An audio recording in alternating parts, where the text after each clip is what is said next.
Bismillahirrahmanirrahim. Majtama'a ora kumpul sapa kaumun kaum fatafarraqu mongko pisah sapa kaum an ghairi dzikrillah saking liyane zikir marang Allah wa sholatin lan maca sholawat ala nabi ing atase Kanjeng Nabi sallallahu alaihi wasallam illa ka'annama tafarraqu kejaba koyok-koyok sak temene pisah sapa kaum anji fatihi marin saking badange khimar wa kana lan ana apa zalikal majlisu mengkono majelis alaihim ing atase kaum iku hasrotan rugi utawa tuna utawa rugi. Rawahu ngriwayataken ing hadal hadis sapa Ahmadu Imam Ahmad an Abi Hurairah saking sahabat Abi Hurairah. Dawuhipun Rasulullah sallallahu alaihi wasallam. Ngene iki maknane didelok diangen-angen. Majtama'a qaumun fatafarraqu an ghairi dzikrillah wa sholatin ala nabi sallallahu alaihi wasallam illa ka'annama tafarraqu an jifati himar. Kaum kumpul ana sijine panggonan mbu kendurenan mbu tahlilan mbu istighosahan mbu kumpul-kumpul musyawarah rembukan terus pisahe saka panggonan iku gak ana zikire marang Allah lan gak diwacakno selawat nanggone Rasulullah. Kaum sing kumpul iku mang pisah koyok-koyok pisah saka badange khimar. Dadi nek lapo-lapo mari kumpul-kumpul ojo lali nek kate buyar wacakno selawat utawa wacakno zikir marang Allah. Iki disebut selawat dongkrak. Mari kenduran Allahumma sholli ala Muhammad. Ngono iku bener. Dadi kita bisa diwacakno selawat utawa diwacakno zikir subhanakallahumma wa bihamdik astaghfiruka wa atubu ilaik utawa iku ya kena gak apa-apa. Ke tas ana nggone tasku. Pun. Terus majelis sing digawe nggone wong-wong sing buyare gak diwacakno selawat utawa zikir, majelis iku gak ono barokahe. Dadi aja lali nek kumpul-kumpul kate buyar wacakno selawat utawa wacakno zikir maring Allah. Bismillahirrahmanirrahim. Makhtalato ora campur apa hubbi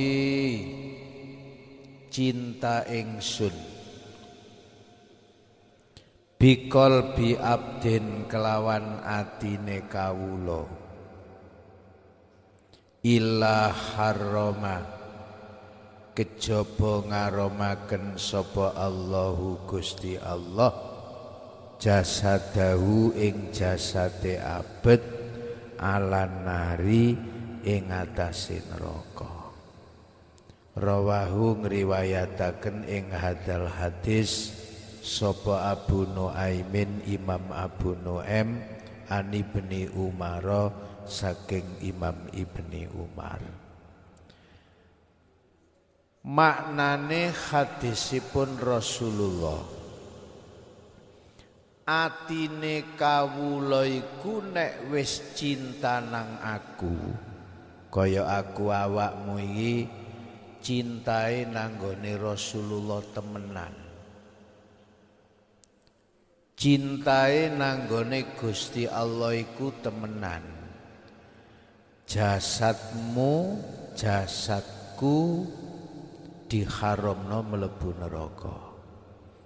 Kilurek dadi atiku atimu kudu dileboni rasa cinta nanggone Rasulullah ambek nanggone Allah. Nek wis ati ki duwe rasa cinta nanggone Allah nanggone Rasulullah, jasadku jasadmu haram mlebu neraka. Dadi nang Kanjeng Nabi ku rindu, nang Kanjeng Nabi ku kangen, nang Gusti Allah ya rindu, nang Gusti Allah ya kangen. Dadi sakwaya asmane Gusti Allah disebut, ati iki kaya terpanggil. Nek asmane Kanjeng Nabi disebut, ati iki kaya terpanggil. Dadi duwe rasa cinta iki penting, modal. Nek ati iki wis kaya ngono, jasad iki diharamno mlebu neraka.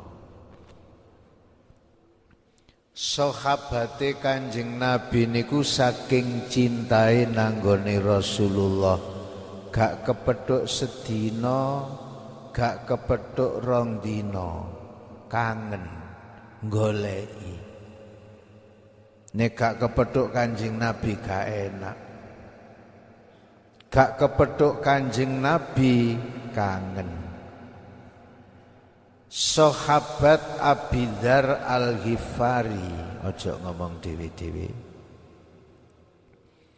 saking kangene karo Rasulullah kepingin bangun omah ndek gone pinggire masjid Madinah. Lah sahabat Abi Dzar iki ana tanah Ghifar, rada adoh teko Madinah. Gak iso kepethuk Rasulullah bendina, gak enak. Kepingin bangun ana pinggire masjid Madinah, Masjid Nabawi. Kali Kanjeng Nabi gak oleh. Ghifar, awakmu ana Ghifar ae, Abi Dzar kono ana tanah Ghifar ae. Wis babado karo aku wis padha ae. Kaya kon kepethuk aku bendina.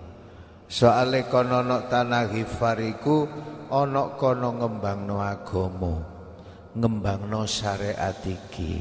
Gak oleh bangun ana masjid Madinah. Kongkon ana tanah Ghifar, ana kono ngembangno agama iki. Saking kangene sahabat Abi Dzarin nanggone Rasulullah.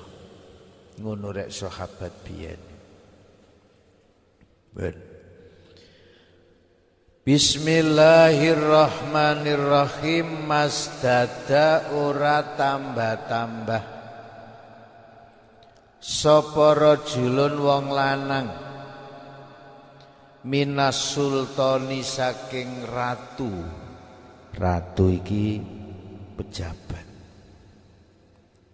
Apane kurban cedheke ilas dada kejaba tambah-tambah sapa rajul minallahi saking Allah apane bu dan adoi.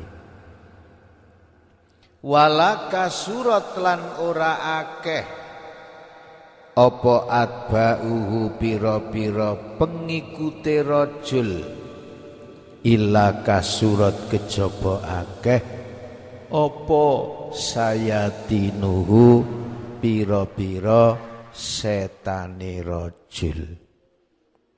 Walaka sura lan ora akeh apa maluhu bondone rajul ilas tada kejaba dadi banget apa hisabuhu hisabe rajul. Dawuhipun Rasulullah maneh, wong iki nek cuwedhek nanggone pejabat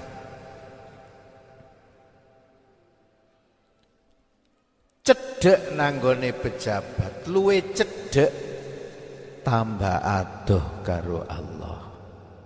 Ditenono kiai kok ndempet ae nanggone bupati ngono, utawa kiai kok ndempet ae nanggone gubernur kono, jenenge nyodot-nyodot nyonyor, iku gak tambah cedhek marang Allah, tambah adoh. Jadi bahaya. Ditenono ae kiai kok nyedhek pejabat, bahaya. Nek modele gak koyok Sayyidina Umar, nek modele koyok Sayyidina Umar nyedhek pemimpin bagus. Nek modele gak koyok Sayyidina Umar gak kuat.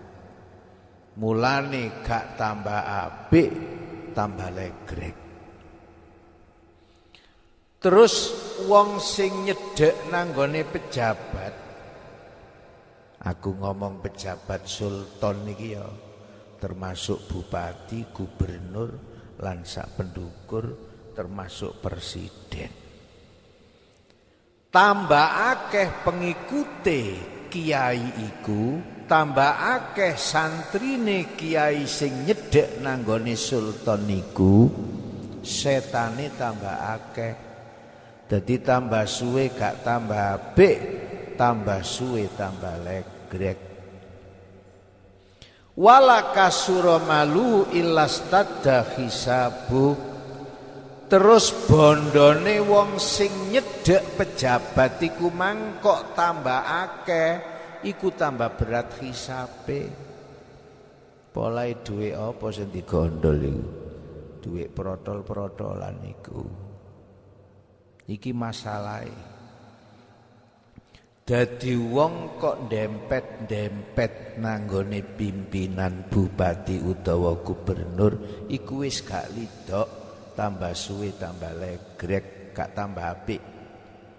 Dhuwit-dhuwit sing digawa senajan akeh kaya apa iku malah berat hisabe besok ana nggone akhirat.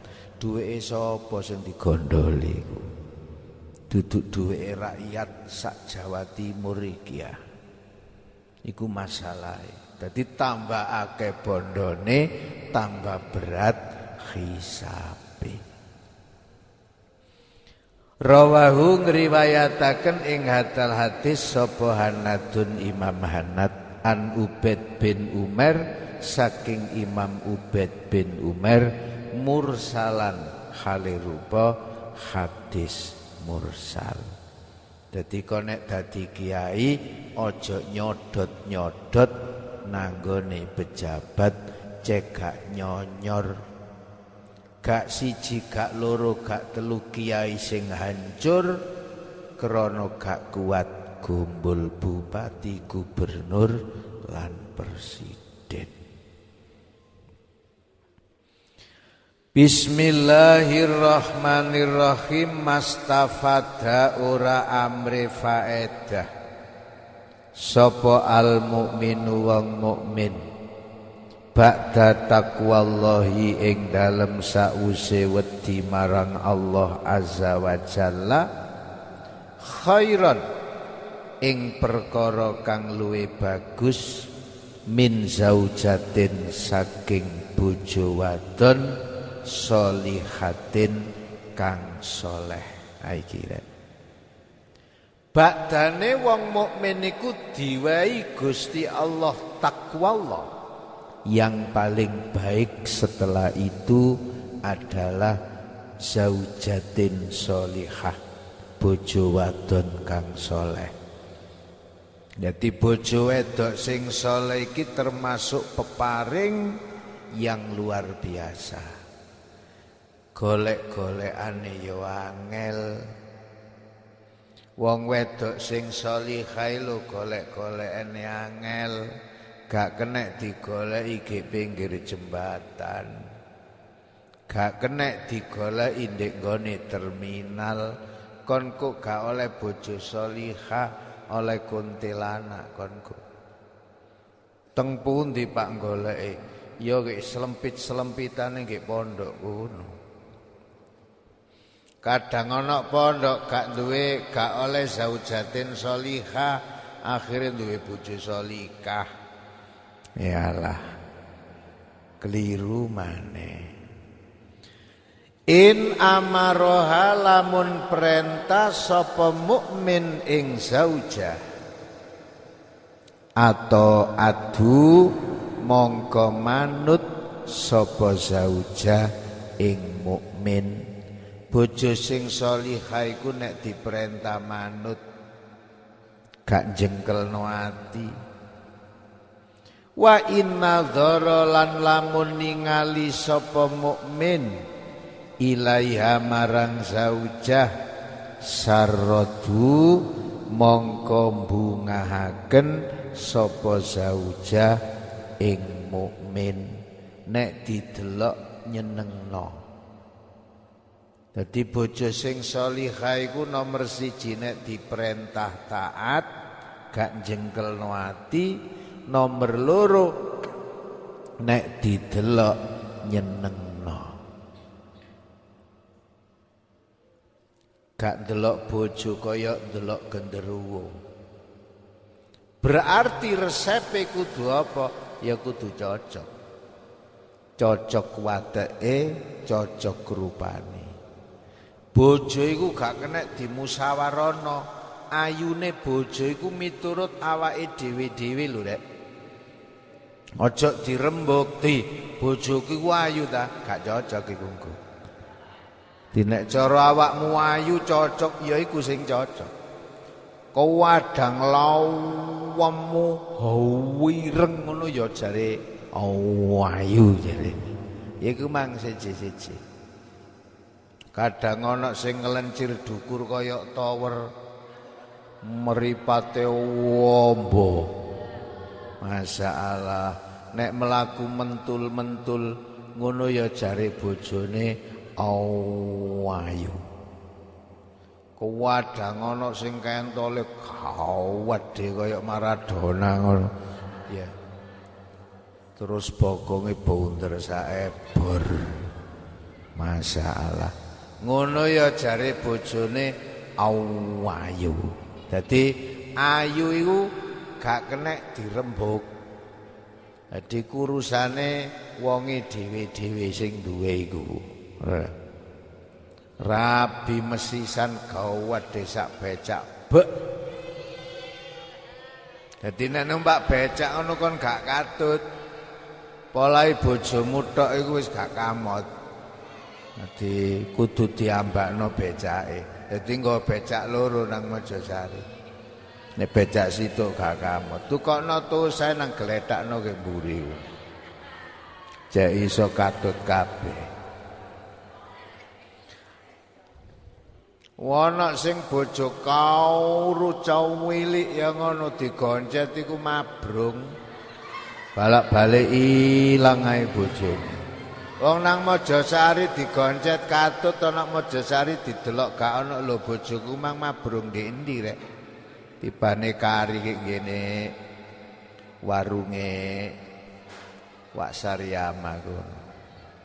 Bojone percing ana kono gak katut. Keterak angin mawut.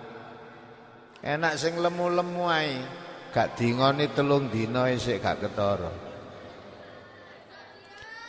Wa in aksama lan lamun sumpah sapa mukmin alaiha ing atase zauja abaradu mongko bagusaken sapa zauja ing mukmin.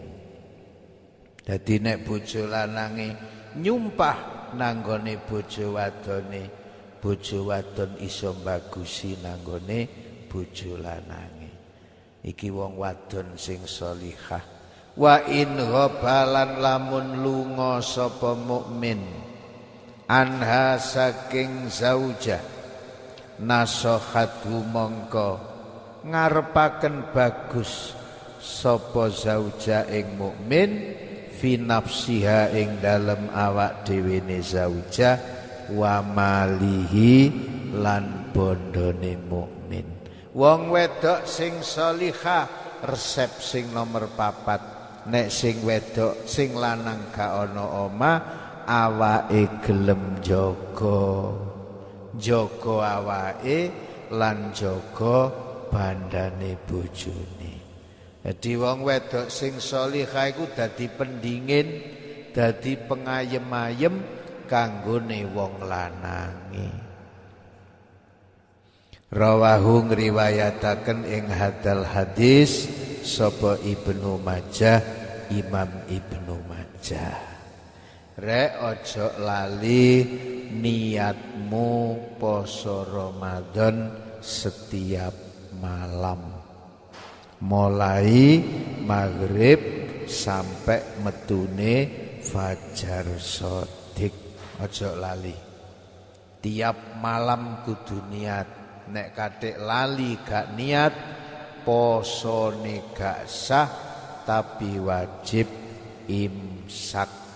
Gak oleh mangan, gak oleh ngombe sampai maghrib. Ditenono. Terus dipertahanno. Nek awan esuk sore bengi ojo lali maca istighfar. Ojo lali maca selawat, ojo lali zikir marang Allah. Dadi Ramadanmu iki cek akeh isine, cek gak kotong. Zaman wis kaya ngene iki nek kon kurang iso noto awakmu, noto atimu, awakmu kenyut ana nggone dalan. Bismillahirrahmanirrahim. Ma ba'asa ora ngutus sapa Allahu Gusti Allah min nabiyin saking nabi. Walastakhlafalan ora ndadekaken khalifah sapa Allah min khalifatin saking khalifah. Khalifah iku cara saiki presiden. Ila kanat kejaba ana iku lahu keduwe nabi wa khalifah apa bitonatani golongan loro.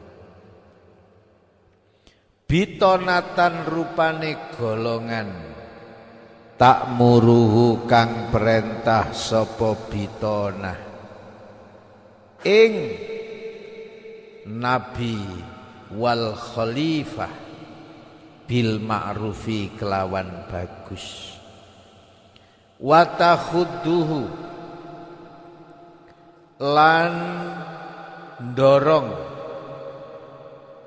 sapa bitonah ing nabi wal khalifah alaihi ing atase al ma'ruf. Iku cara ngrujukna ngono kullun minan nabiyyi wal khalifah. Dadi mufrad.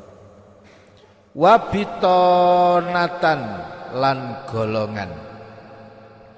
Ta'muru kang perintah sapa bitona ing kullun minan nabiyyi wal khalifah bisyari kelawan Allah.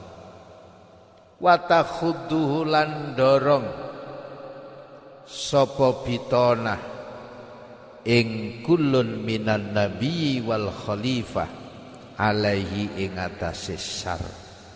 Fal maksumu mongko utawi wong kang den reksa iku man wong asomahu kang ngreksa ing man sapa Allahu taala Gusti Allah taala.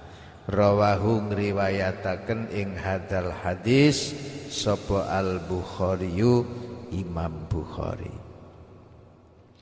Maknane hadisipun Kanjeng Nabi sallallahu alaihi wasallam, setiap Gusti Allah ngutus nabi, setiap Gusti Allah ngutus presiden dadi pimpinan, itu pasti ada dua golongan. Dadi nabi diutus, presiden didadekno presiden, umate masyarakat iki ana loro. Nomor siji ana sing cenderung perintah keapian, ajak-ajak nanggone keapian. Nomor loro ana sing cenderung perintah nanggone kaelekan, ajak-ajak mendorong nanggone kaelekan. Itu sudah pasti. Masih koyok ndek pondok ngene iki ya golongane loro. Ana sing seneng bulet, ana sing seneng ngaji. Dadi bitonatani. Masih koyok Indonesia dipimpin presiden ngene iki, golongane ya loro. Ana sing cenderung nanggone kaelekan, ana sing cenderung nanggone keapian. Kanjeng Nabi Muhammad sallallahu alaihi wasallam diutus dening Allah ya ngono, ada dua golongan. Ana sing cenderung nang keapian, ana sing cenderung nanggone kaelekan. Sing gak poso lho ya akeh. Akeh sing gak poso timbang sing poso. Anjene wis ngono iku. Kono esuk jam 09.00 jam 10 nang Mojosari warung-warung padha ditutup. Anggermu ditutup gak dodol lah. Ditutup cek gak ketok wonge. Deloken sikile bawak ting gerwandul rapet. Rapet poso ngene iki timbang gak poso. Ndase gak ketok sikile gandol kabeh. Wong dikongkon poso ya gak gelem. Ngono kuriyaya ndisiki biasae. Sing rawame ndek embong iku rupane sing gak patek poso-poso iku. Enak ya Wan, paling rame. Sing poso demek ayo ana omah. Wis ngono iku. Nabi Nuh ditenana. Nabi Nuh iki umure 1000 tahun. Berjuang dadi rasul 950 tahun. Sing melok Nabi Nuh iku sekitar wong 70. 950 tahun berjuang, muride mek 70. Iku wae lanang wedok. Wong sak jagat iki lho sing melok mek sakmono. Iku Nabi Nuh. Dadi ana sing cenderung melanggar, ana sing cenderung mengikuti. Mulane Gusti Allah ndadekno loro, swarga ya dibangun, neraka ya didadekno. Kanggo apa? Ya kanggo njagani golongan loro iku. Sing cenderung nang kaapian berarti mlebu swargane Allah, sing cenderung nanggone kaelekan berarti mlebu nanggone nerakane Allah. Karya awakmu milih sing ndi? Neraka ya ana kok pilih ya kono, swarga ya ana kok pilih ya kono. Tapi mlebu swarga iku dalane ya angel, liwat poso Ramadan, liwat traweh, mengkot nek traweh bab wis cek oleh swargane Allah. Sembayang tahajud di waktu malam ya ngono, abote gak karu-karuan, anjane dalane iku. Jare Imam Ghazali, dalane swarga iku cilik, dalane lunyu, ngrengkel, modek, mendukur, dalane cilik, lunyu, kanan kiri jurang. Iku gambarane. Dadi melakune kudu ngara didik, kudu sabar, kudu telaten. Dadi wong ibadah, wong ngaji ki gak enteng rek, wabot. Tapi ayo dikuat-kuatno, ngrengkel ngara didik. Muga-muga diwehi pitulung dening Allah, iso sampai tutuk manggon nanggone swargane Allah. Lah wong sing direksa iku ya apa? Wong sing dijaga dening Allah. Dadi wong iki nek wis direksa dening Allah, awake temen seneng nglakoni apik, gak seneng nglakoni elek. Alhamdulillah Ramadan iso ana pesantren, iso ngaji kaya ngene iki, engko tanggal 20 iso ngatamno Al-Qur'an. Ana omah gak iso ngaji ya wis gak mungkin, ngaji nanti sing ngaji ya gak ana pondok ngene iki wis kanca akeh ngaji budal bareng, maca Al-Qur'an ya semangat. Arek wedok ana sing gawa wedhus ae gak ana. Ana sing gawa pedhet ah. Arek wedok ana sing gawa LPG. Kana sing gawa TV arek.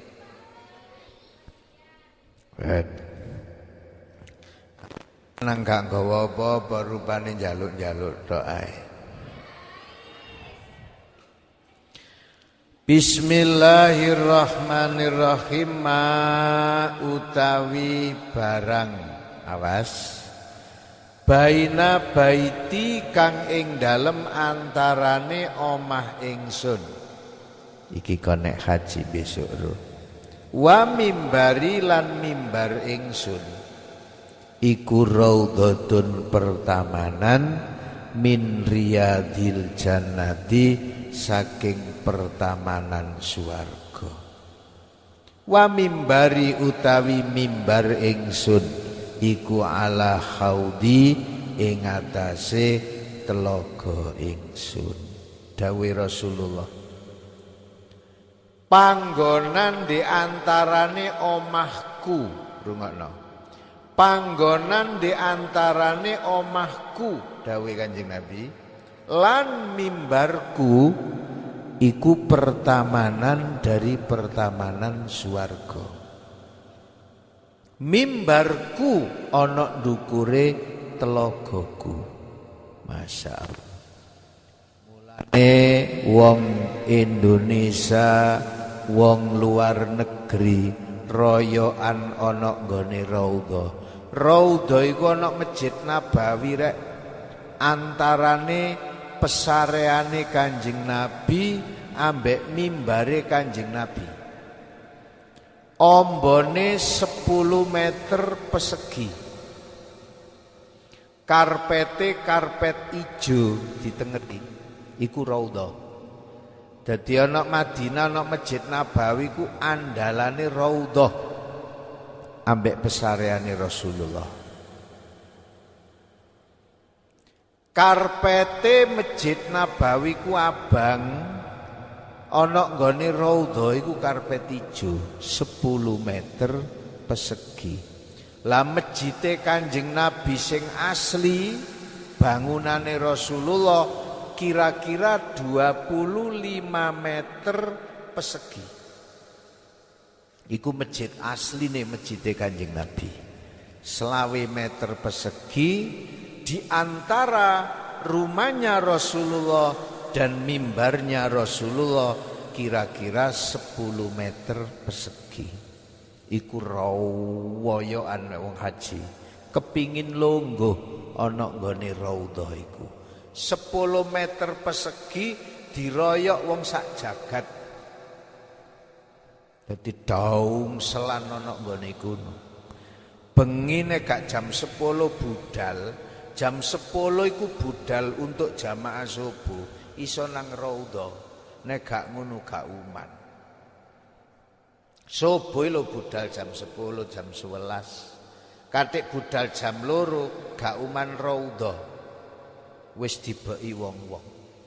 Katik sing ngebeki wong gede-gede. Budale jam 10, jam 11, jam 12, jam 1. Baru iso lungguh nang raudhah. Nek gak ngono gak uman. Napa raudhah? Raudhah itu tempat istimewa yang pernah disabdakan oleh Rasulullah sallallahu alaihi wasallam. Masjid Nabawi ku rek pengimamane ana nggone kidul. Dadi Masjid Nabawi ku ngadep ngidul. Mekah iku kidule Madinah. Lan daleme Kanjeng Nabi omahe Rasulullah ge empere pinggir wetan. Empere masjid pinggir wetan. Lan daleme Kanjeng Nabi sekitar 4 meter ombone. Sing saiki digawe pesareane Rasulullah. Dadi daleme Kanjeng Nabi biyen ana masjid iku saiki dinggoni ya pesareane Kanjeng Nabi niku. Ge empere masjid, wetane masjid, masjide ngadep ngidul, kiblate ana nggone kidul. Lah raudhah iku antarane daleme Rasulullah ambek mimbare Rasulullah. Dadi 10 meter persegi kuman. Konek haji jange ngerti ya apa sih raudhah iku. Kon cek ro pengimamane Rasulullah sing asli, pengimaman. Ambek nggone adzane sahabat Bilal, ya ana nggone pinggire raudhah kuno. Ana ndhukur nggone adzane sahabat Bilal. Lah Madinah nang nggone Mekah iku 500 km kene Bali. Sing ditempuh Kanjeng Nabi melaku lho biyen 500 km kene Bali berjalan Rasulullah ambek Sayyidina Abu Bakar pada waktu dioyak-oyak wong kafir iku. Dadi gak cedhek rek. Dalane gak ana wit-witane, watu ambek pasir. Panase sekitar 40 lebih derajat panase. Ketiga ndek Indonesia kaya ngono panase kok paling 30 derajat. Mekah iku sampai 40 45 derajat panase. Dadi metu ndase kaya dinget ana ndukur geni, panas. Iku biyen Kanjeng Nabi melampah mbek Sayyidina Abu Bakar. Rawahu ngriwayataken ing hadal hadis sapa Al-Bukhari Imam Bukhari wa Muslimun lan Imam Muslim an Abi Hurairah ing sahabat Abi Hurairah. Bismillahirrahmanirrahim. Cituk ma'asara ora netepi dosa sapa man wong istighfaro kang jaluk ngapura sapa man wa in ada senajan baleni sapa man fil yaumi ing dalem sedina sabeina marrotan kelawan 70 ambalan. Uang iki selagi gelem jaluk ngapura nang Allah senajana sedina ngelakoni dosa ping 70 wong iku gak kenek diarani netepi dosa. Dadi kabeh di ngapura dening Allah. Wallahu a'lam. Al-Fatihah.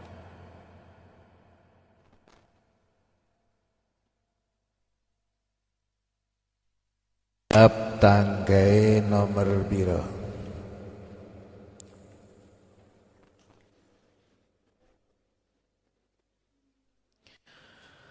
Bismillahirrahmanirrahim. Qala al-mu'allifu rahimahullahu ta'ala wa nafa'ana bihi wa bi'ulumihi fid dharaini amin ya rabbal alamin ya mujibas sa'ilin. Bismillahirrahmanirrahim. Kala ngendika sapa annabiyyu kanjeng Nabi alaihi salatu wassalam, man awi sapane wong iku sariba ngombe sapa man al khamra ing arak fit dunya ing dalem donya ana donya gaene omben-omben lam yashrabha mongko ora bakal ngombe sapa man ing khamr ail khamra tegese arak fil akhirati ing dalem akhirat. Sapa sing ngombe arak ana nggone dunya di akhirat gak bakal iso ngombe arak, tegese gak iso mlebu swargane Allah. Wis aja ate omben-omben, besok gak oleh mlebu swargane Allah. Kala dawuh sapa ba'duhum setengahe para ulama hadza utawi ikilah dawuh iku wa'idun ancaman bi annahu kelawan setuhune man iku la yadkhulu ora bisa manjing sapa man al jannata ing dalem swarga. Dawuh iki dadi ancaman wong sing ngomben-omben iku gak bakalan iso mlebu swargane Allah. Ki lho rek. Li annal khamra krana setuhune arak iku syarabu ahlil jannah, omben-ombene wong ahli swarga. Soale arak iku besok omben-ombene wong ahli swarga. Lah wong ahli omben-omben gak iso ngombe omben-ombene swarga. Maknane ya apa? Ya gak iso mlebu. Ila annahum kejaba setuhune ahlul jannah iku layas dauna orang ngelu sapa ahlul jannah anha saking khamr walayan zifuna lan ora ilang akale sapa ahlul jannah. Tapi arak ndek nggone akhirat iku nikmat, tidak memabukkan. Rek, arak ndek nggone akhirat iku gak mabukno, ya gak garakno ndas ngelu, nikmat. Waman utawi sapane wong iku dakhala manjing sapa man al jannata ing dalem swarga la yahrumu mongko ora haram apa sarbuha ngombe khamr. Jadi arak iku besok di akhirat gak diharamno. Soale omben-ombene wong ahli swarga. Au kana utawa ana sapa man iku yadkhulu manjing sapa man al jannata ing dalem swarga wa yakhrumulan haram apa sarbul khamri ngombe arak bi alla yastahya kelawan yen to ora kepingin sapa man sarbaha ing ngombe khamr fil jannati ing dalem swarga kamala yastahi kaya oleh ora kepingin sapa man manzilataman ing panggonane wong huwa kang utawi maniku arfa luwe luhur minhu tinimbang saking wong li hadisil Baihaqi krana hadise Imam Baihaqi manutawi sapane wong iku ngombe sapa man al khamra ing arak fit dunya ing dalem donya walam yatub hale ora gelem tobat sapa man lam yashrabha mongko ora ngombe sapa man ing khamr fil akhirati ing dalam akhirat wa intakhala senajana manjing sapa man al jannata ing dalam swarga. Penting rek hadise Kanjeng Nabi ndek dhuwur iku mang sapa sing ngombe arak gak bakal mlebu swargane Allah iku tafsirane loro. Sapa sing ngombe arak gak bakal ngombe arak ana nggone akhirat iku tafsirane ana loro. Nomor siji wong iku gak iso mlebu swarga, tafsiran nomor loro wong iku iso mlebu swarga tapi gak iso ngombe arak ana nggone swarga. Wong ngombe arak ana wong ngombe arak sing iso mlebu swarga, ana wong ngombe arak sing wis tobat marang Allah. Dadi tobat nyedhek nang nggone pangeran. Iki tak kandhani wong iku ana loro rek. Nomor siji wong iku kaitane ndablek umur 40 tobat dadi wong apik mati dalam keadaan husnul khotimah iku wong apik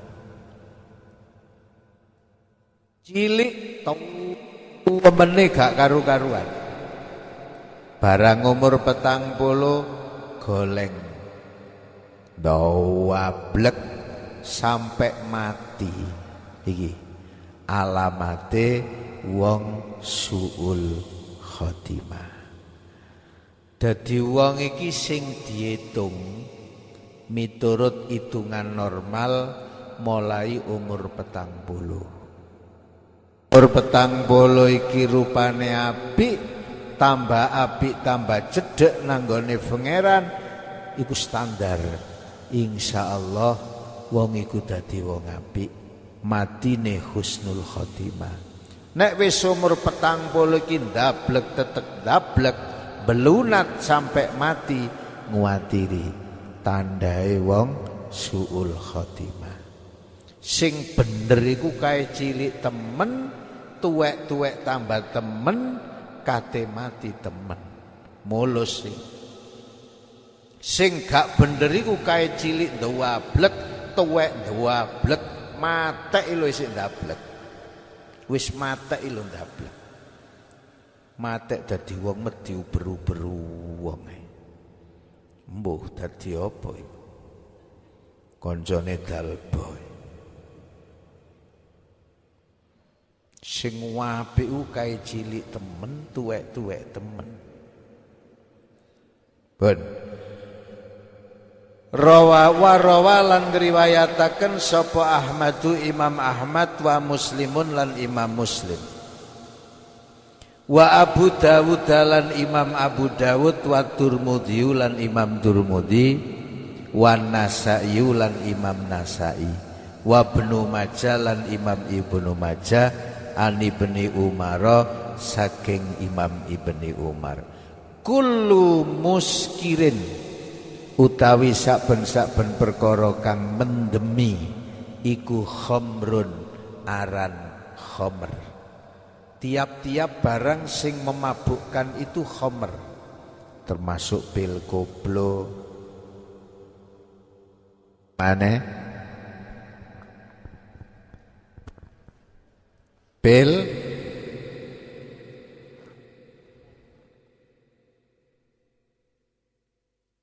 termasuk ekstasi, heroin. Tiap-tiap perkara yang memabukkan, yang menghilangkan itu namanya khamr. Iku jenenge khamr. Wa kullu muskirin utawi saben-saben perkara kang mendemi iku haramun haram. Tiap barang yang memabukkan itu haram. Gak oleh dodol barang ngono iku ya gak oleh, gawe barang ngono iku ya gak oleh. Waman utawi sapane wong iku sariba ngombe sapa man al khamra ing arak fid dunya ing dalem donya, famata mongko mati sapa man wa huwa khali utawi man iku yudminuha ngelanggengaken sapa man ing khamr, walam yatub hale ora gelem tobat sapa man lam yasrobha mongko ora bakal ngombe sapa man ing khamr fil akhirati ing dalem akhirat. Ki lho Rek, sapa sing ngombe-nombe arak terus mati dhek gurung gelem tobat, terus omben-omben gak gelem tobat terus mati, wong iku gak bakal ngombe arak ana nggone akhirat, tegese gak iso mlebu swargane Allah. Omben-omben iku dosane ngisore zina kacek titik. Nek zina iku digepuk ping 100, wong omben-omben iki ping 80, dadi kacek mek 20. Iki penting catetan, perlu diingat-ingat. Dawe Gusti Allah ngene rek ya, kon cek paham iki penting. Digawe cekelan. Mangkana fiddolalati falyamdud lahur rahmanu madda hatta idza ra'au ma yu'aduna immal adzabu wa immas sa'ah fasaya'lamuna man huwa syarrum makana wa ad'afu junda. Maknane ngeten, rungokno.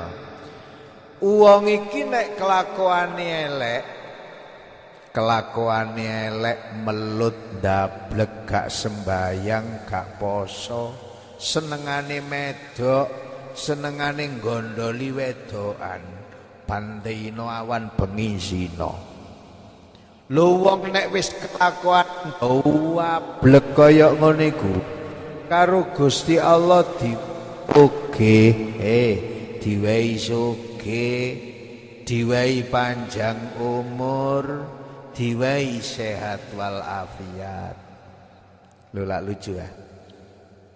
Kelakuane elek kesasar karo Gusti Allah rezekine dijembarno, awake disehatno, tapi rezeki sing akeh kaya ngono iku gak kanggo keapian, kanggo gak karu-karuan.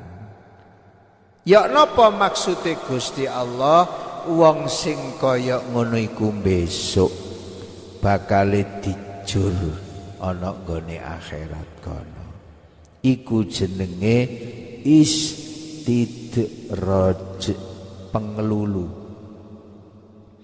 Mulane arek pondok kok gak sembayang, gak poso, tambah sugih, kelakuane tambah ndablek, rezekine tambah dawa. Hati-hati, lembut kono ana akhirat besok. Napa sih Pak kok diwehi sehat walafiat? Ya dosane cek tambah akeh. Napa rezekine kok ditambahi kathah ya tek tambah ruwet. Orkesan ditanggung, ludruk ditanggung, wayangan ditanggung, wong omben-omben lho dibosi. Alhamdulillah. Lembut ana jurange neraka jahanam iku jane. Mulane santri kok tambah ndablek kok tambah enak, aja enak-enak, lembut kan. Nggih neraka jahanam gak metu-metu kan. Pun. Lah wong apik iku tandhae apa? Wong apik iku nek nglakoni elek langsung dielingno ambek pangeran. Iku wong apik. Santri gak tahu gonjet arek wedok, sikile langsung pedhot situ. Apik iku. Mara ditemper kol kubung ae sikile. Pedhot. Ngono iku goncet maneh sikil kari siji pedhot pisan. Apik iku wis dielingno pangeran. Baik. Sing welek iku goncet balak-balik aman, sepedahe tambah nyar, njaluk dhuwit bensin tambah gampang. Wis ditenono, amblas iku jane. Iso kum-kum ki nggone telenge neraka jahanam iku jane. Gak tau gonjet arek wedok, gonjet pisan arek lawa mungawajer akhire tiba kek wangan. Jare sing wedok, "Mas wis pisan iki mari ngono moh gak gonjet pean." Jare sing lanang, "Aku ya ngono Dik padha kapoke. Wis gak sirsiran kewapok gak elok pisan iki." Keruntelan ana nggone wangan sepedahe. Bahaya iki ndablek tambah lancar. Iki bahaya iki. Jenenge istidrat. Lah kadang-kadang iki metu sumbunge kok ngono iku kadang-kadang. Kon dadi wong ketemenen jamaah gak duwe donya kon duwe becak tok wis sido iki. Iso sumbung. Kaya aku ngene lho, gak tau sembayang ya gak tau poso. Delok donyaku tambah akeh. Ngono iku unekno a'udzubillahi minasyaitonir rajim. Setan niku bahaya iku. Kan setan iso sumbar ya. Iblis sing nggodha Nabi Adam biyen isih ana rek. Gak tau lara iblis iku greges, gak tau lara untu, gak tau. Kon tahu krungu iblis nanggone Kartini, gak tahu. Rek iblis ngamar nih Kartini rek saiki ono karang menjangan gak. Gak iso, gak tahu krungu iblis loro.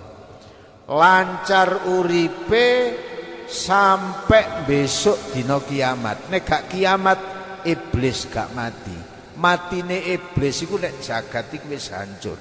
Sing nggodha Nabi Adam biyen lho isih ana.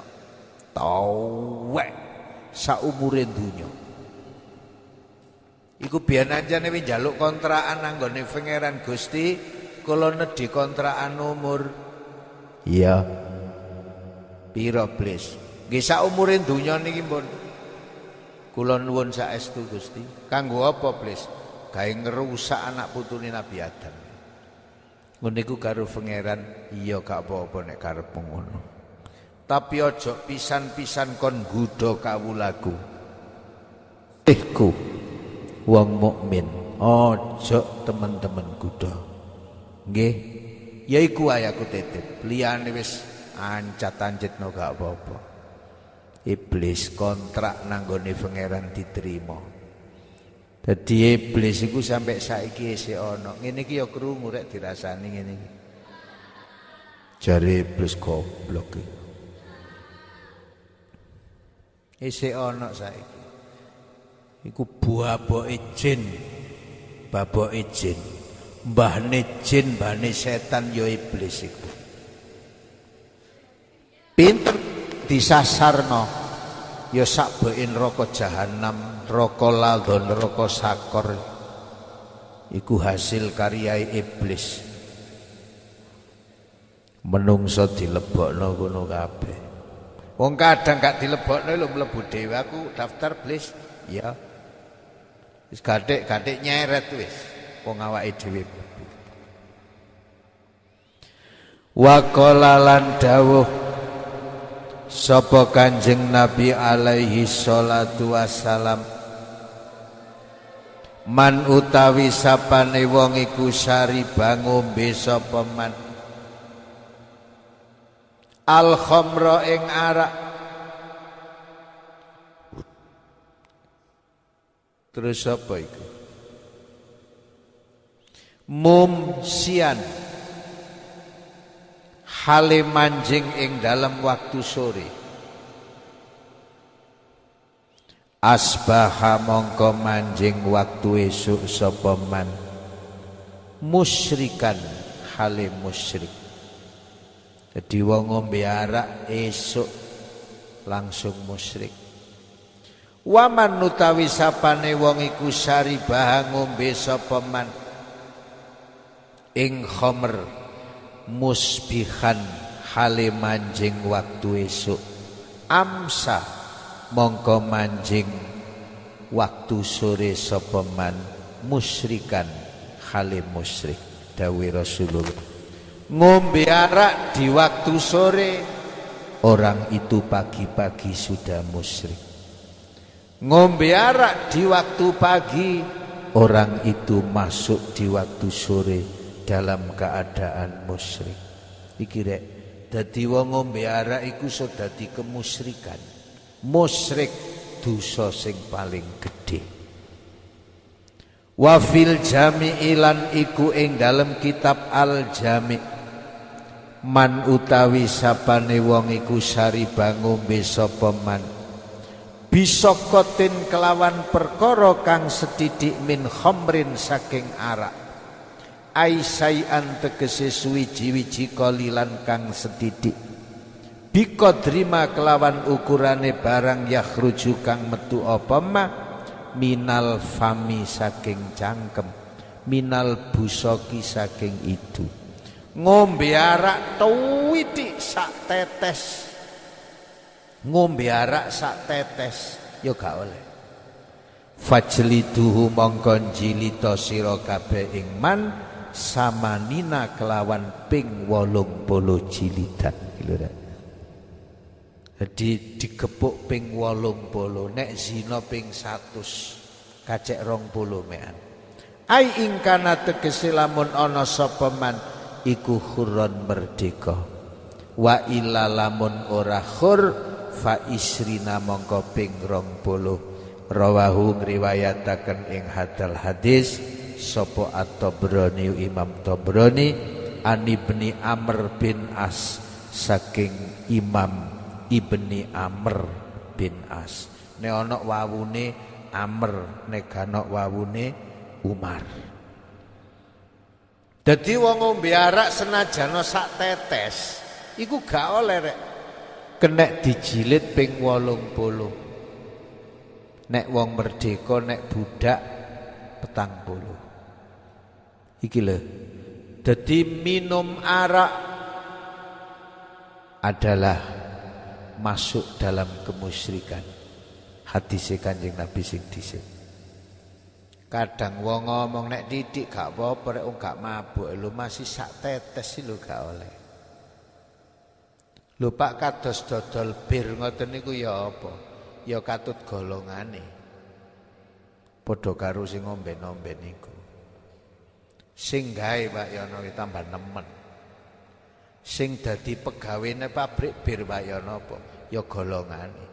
Dadi sing dadi pegawe sing ngeterno bir nang warung-warung, sing dodol bir ambek sing tuku bir, sing ngombe bir, itu satu kelompok, satu paket. Mulane beke wong tuamu marung rek, aja oleh dodol bir. Makmu kon nilingno Bu niki napa bir nak? Mpun dodol ngeten napa Bu? Lho nak iku sing tak gawe nyangoni awakmu mondok iku Alhamdulillahirabbil alamin. Nggih gansal taun niku Bu nggih ngeten. Ya iku nak sing tak gawe nyangoni. Astagfirullahaladzim. Bu, mulane kula ngaji ngantuk ae. Lho nek ngantuk anjene turunan nak, gak krana bir iku nak. Wong makmu biyen nek ngaji ya turu. Iyalah. Wis turunane ngono, sangune teko ya ngono. Niki napa Bu abang-abang dede nak iku? Laris iku yo an. Dadi sing laris makmu maru dede ambek bir iku pas.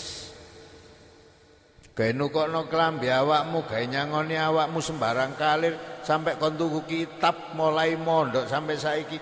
Nak yo hasile bir ambek dede iku. Kuat. La haula wala quwata illa billahil aliyil azim. Mulane mondok ana terminal ae. Sir-siran ke terminal. Sekolah ya ngono munggah loteng ke loteng dukur ya sir-siran. Salah ketok wong melaku ngalor ngidul kok becik dede ambek hasil bir hebat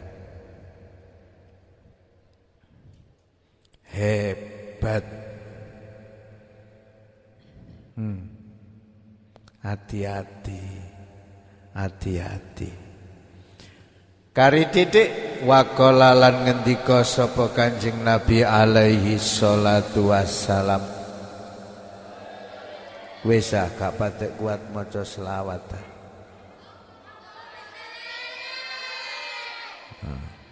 Ojo dipaksa kepentut kan. Suarane gak patek ana dipaksa digawetno kadung prek. Apa kan?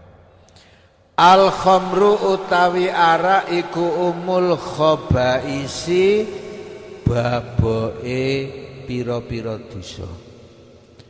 Arak ngombe arak iku dadi baboke dosa. Yaiku mbahne dosa yaiku umul khabais. Dawuh Rasulullah. Mulane wong iku nek wis wani omben-omben, rungokno. Wong iku nek wis wani omben-omben, medok kendel, nyolong kendel, main kendel, menipu kendel, korupsi kendel. Umul khabais. Ngombe arak iku dadi baboke dosa gedhe. Wong iki nek wis omben-omben agamane jebol. Hati-hati. Wis alhamdulillah ana omah omben-omben marung karo bapakne diondokno. Ana pondok dadi ruwet. Lapor rek kon bledosno. Faman mongko utawi sapane wong iku saribah ngombe sapa man ing khamr lam tukbal mongko ora den trima apa salatuhu salate man arba'ina yauman ing dalem zaman 40 dina. Sapa sing ngombe arak sembayange 40 dina gak diterima. Ngombe pisan lho. Ibadahe 40 dina gak diterima. Lho mboten salat tok ta, Pak? Salat iki baboke ibadah. Nek salat gak diterima, liyane gak diterima. Omben-omben pisan ngamale 40 dina gak diterima karo Allah. Hati-hati. Kon niku sedina ngombe ping pira? Ping gangsal, ya mburek. Khoso nentokaken sapa Rasulullah sallallahu alaihi wasallam as-sholata ing salat bizikri kelawan den sebut li annaha krana setuhune salat iku afdalu ibadatil badani luwe utama-utamane ibadahe badan. Napa sembayang kok disebut kali Rasulullah? Iku pusate ibadah. Lah nek salat wis gak diterima, liyane ya gak diterima. Wal arba'ina lan 40 apa kok disebut li annal khamra krana setuhune arak iku tabeka tetep apa khamr fi aqdaihi ing dalem gautane man arba'ina yauman ing dalem zaman 40 dina. Arak iku nek wis diombe 40 dina iku wis ana jasad rek. Mula arak iku nek isik manggon ana jasad, ibadahmu terutama salat mboten diterima. Dadi arak ana nggone jasad iku mandeg 40 dina. Krana iku sembayangmu gak diterima dan ibadah yang lain dalam zaman 40 hari tidak diterima. Ditenono. Saking abote arak. La arak iki termasuk ummul khaba'is. Pun sak monten mawon wallahu a'lam al-fatihah.